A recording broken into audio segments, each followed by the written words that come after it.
Bonjour à toutes et à tous pour ce nouveau moment de tirage de tarot, les énergies de la semaine. Et j'espère vraiment que ces cartes que je vais tirer pour vous, et pour moi aussi, soient quelque chose qui vous apporte un éclairage, qui vous donne des conseils, qui vous communique de la sagesse et peut-être aussi de la confiance, et des conseils qui vous soient utiles pour avancer dans votre propre chemin, votre propre expérience de vie et de répondre à vos propres défis. Ça veut dire que vous allez entendre un tirage général où je vous donne le sens des cartes qui vont parler des énergies principales, des grandes énergies qui sont à l'œuvre en nous et autour de nous pendant cette semaine et que vous avez à faire le travail, comme je le dis chaque dimanche, de vous approprier ce tirage et de voir comment il s'applique à votre situation et comment il répond à vos propres questions, à vos propres problèmes, à vos propres demandes. Le tarot n'est pas un instrument qui nous aide à prédire l'avenir. Le tarot est un instrument qui nous aide à voir ce qui est à l'œuvre en ce moment. C'est un miroir qui nous est tendu pour voir plus clair en nous-mêmes, pour voir peut-être quels sont les points forts, les choses qui nous portent, les énergies qui nous soutiennent en nous-mêmes. Et puis pour voir aussi quelles sont les énergies qui se mettent en travers de la route, qui nous empêchent d'être nous-mêmes, qui nous privent d'une partie de nos ressources. Et dans ce sens-là, je souhaite vraiment que ce tirage vous soit utile. Bonjour à ceux qui nous rejoignent.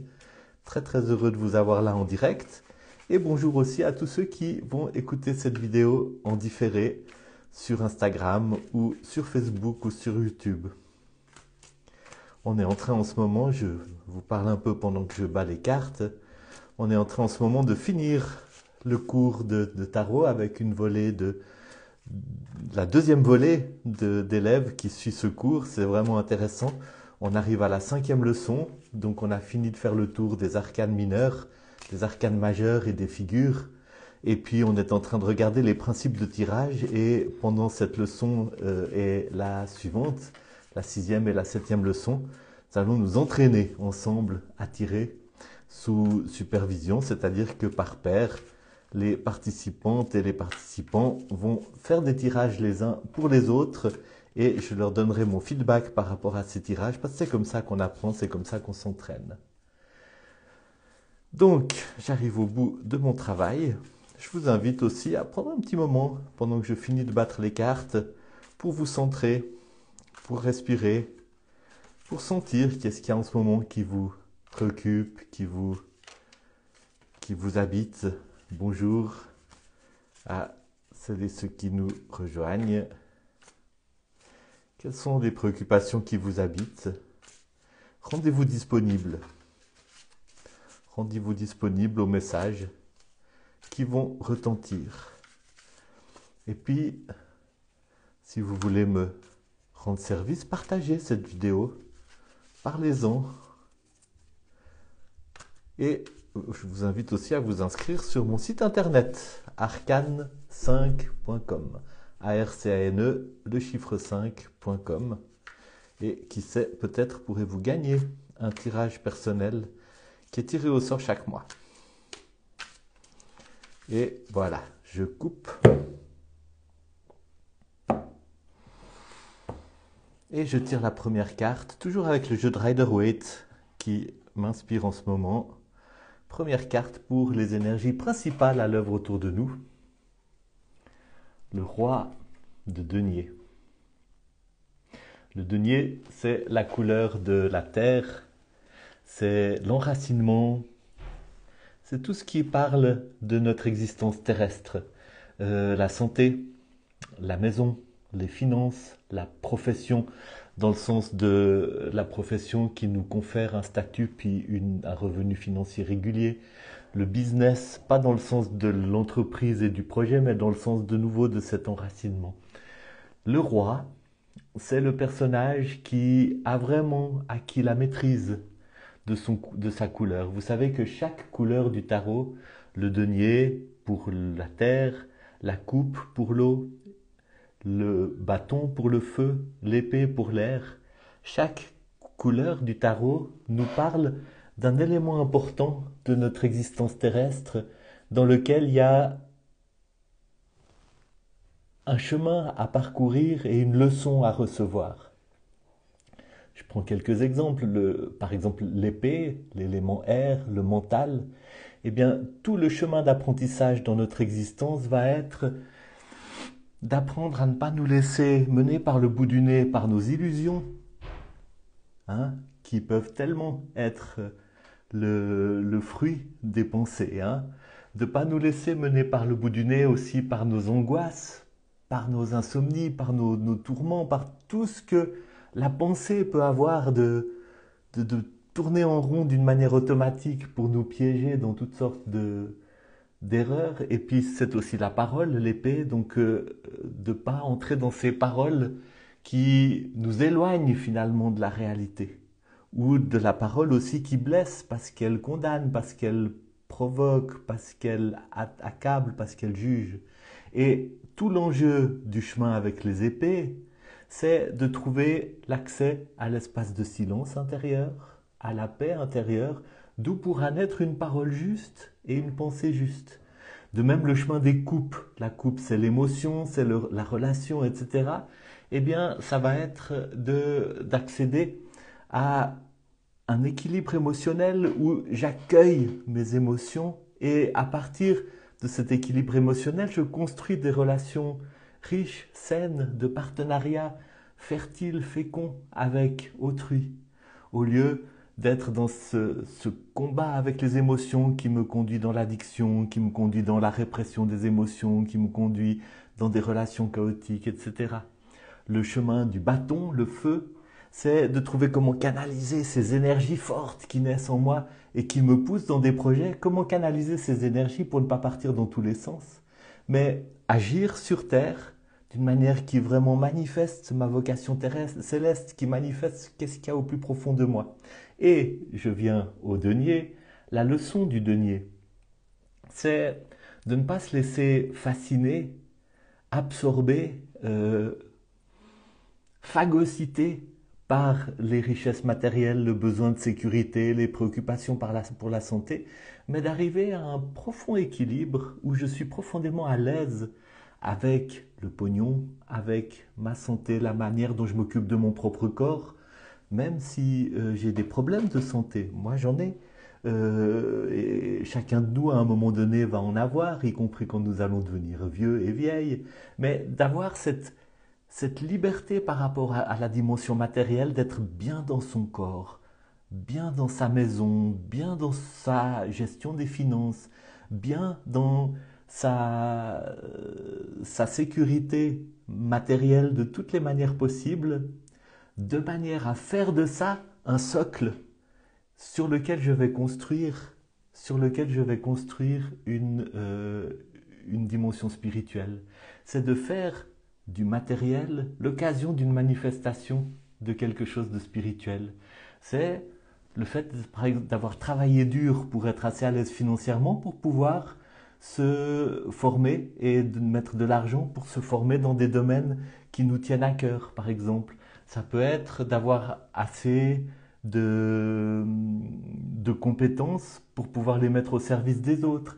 Ça peut être d'avoir réussi à monter mon petit business de coiffeur ou d'esthéticienne et à partir de là, de vraiment prendre soin de mes clients de manière à ce qu'ils puissent repartir avec non seulement le service qu'ils sont venus payer, mais un sentiment de leur propre valeur, un sentiment de leur dignité, etc.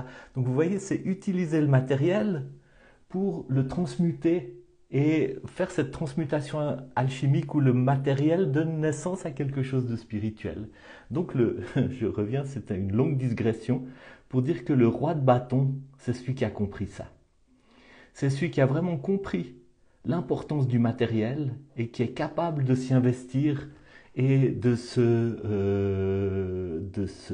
dévouer à ça dans le but d'en faire un socle pour partager et d'un socle pour développer, pour aller plus loin.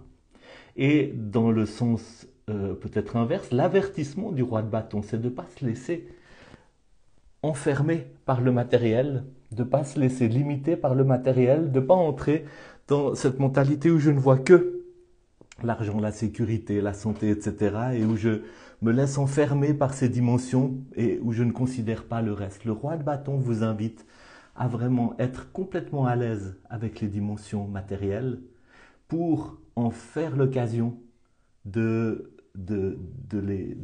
les transcender dans quelque chose d'autre.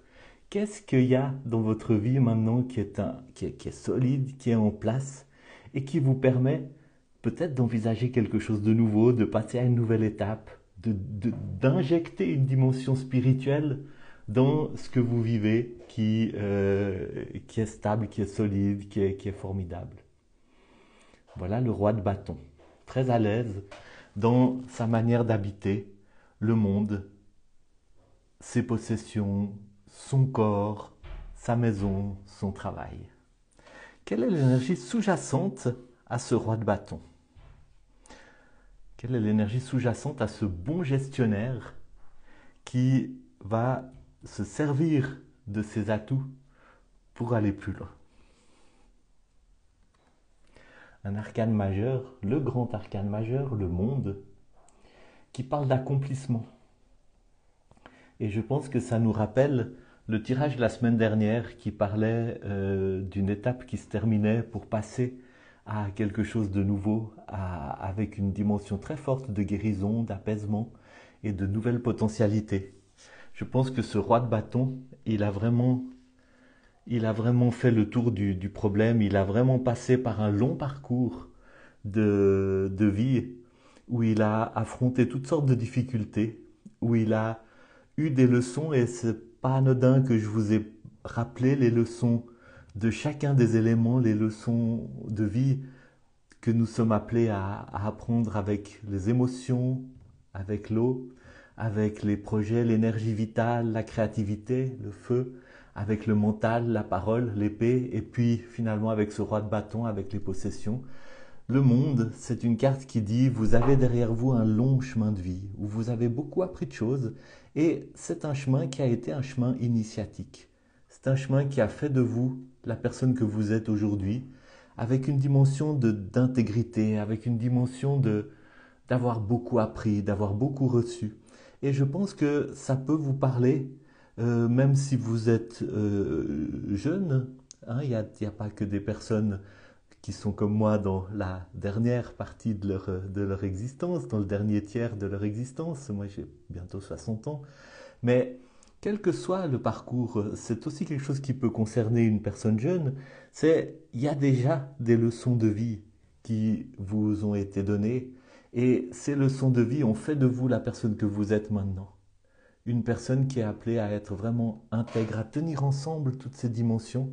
Et je pense que cette carte du monde qui vient avec ce roi de bâton, c'est les deux des cartes de maturité, des cartes d'accomplissement, des cartes qui disent bien, effectivement, il y a beaucoup de choses que vous avez engrangées, que vous avez apprises, que vous avez cultivées, qui font de vous la personne que vous êtes aujourd'hui.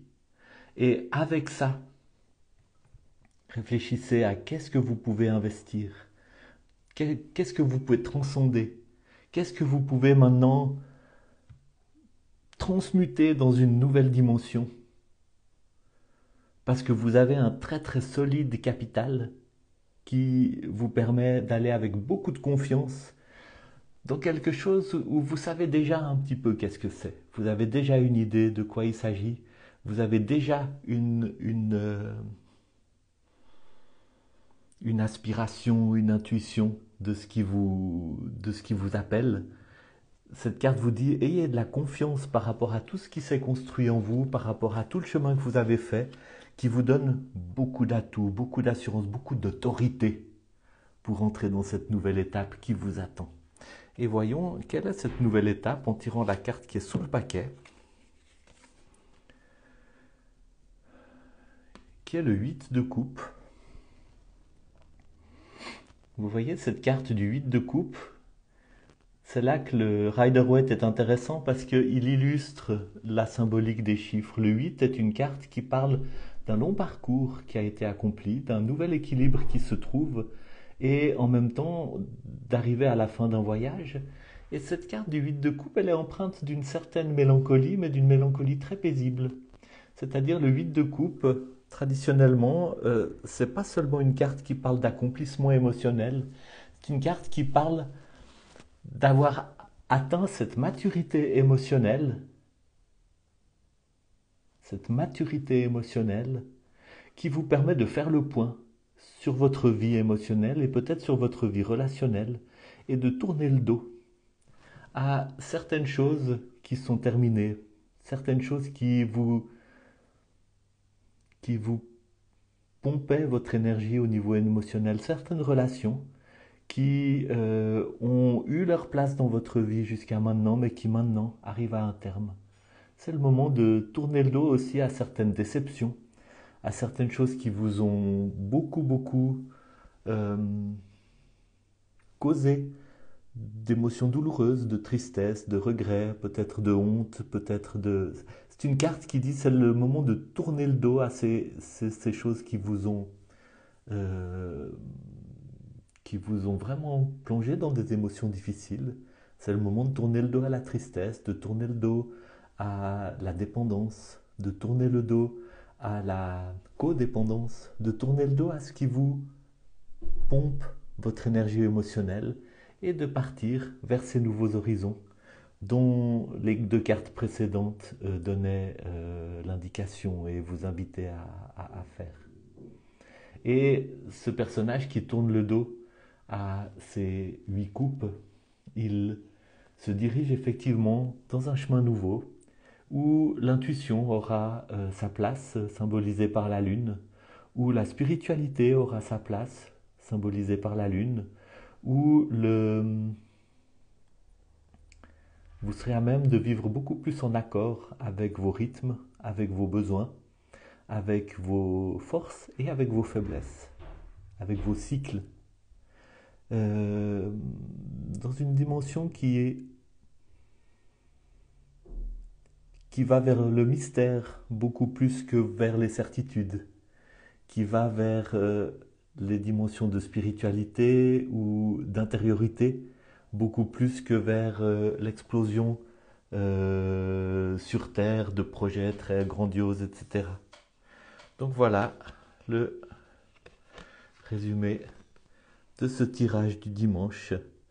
Capitalisez sur ce que vous avez appris jusqu'à maintenant, sur votre sécurité, sur vos forces au niveau matériel, sur tout ce que vous avez construit qui est solide et qui est stable, qui fait que vous avez, qui vous rappelle plutôt que vous avez tout un chemin derrière vous sur lequel vous pouvez compter et tout un ensemble de choses que vous avez apprises et qui sont du solide sur lequel vous pouvez compter pour vous mettre en route dans une nouvelle étape de vie.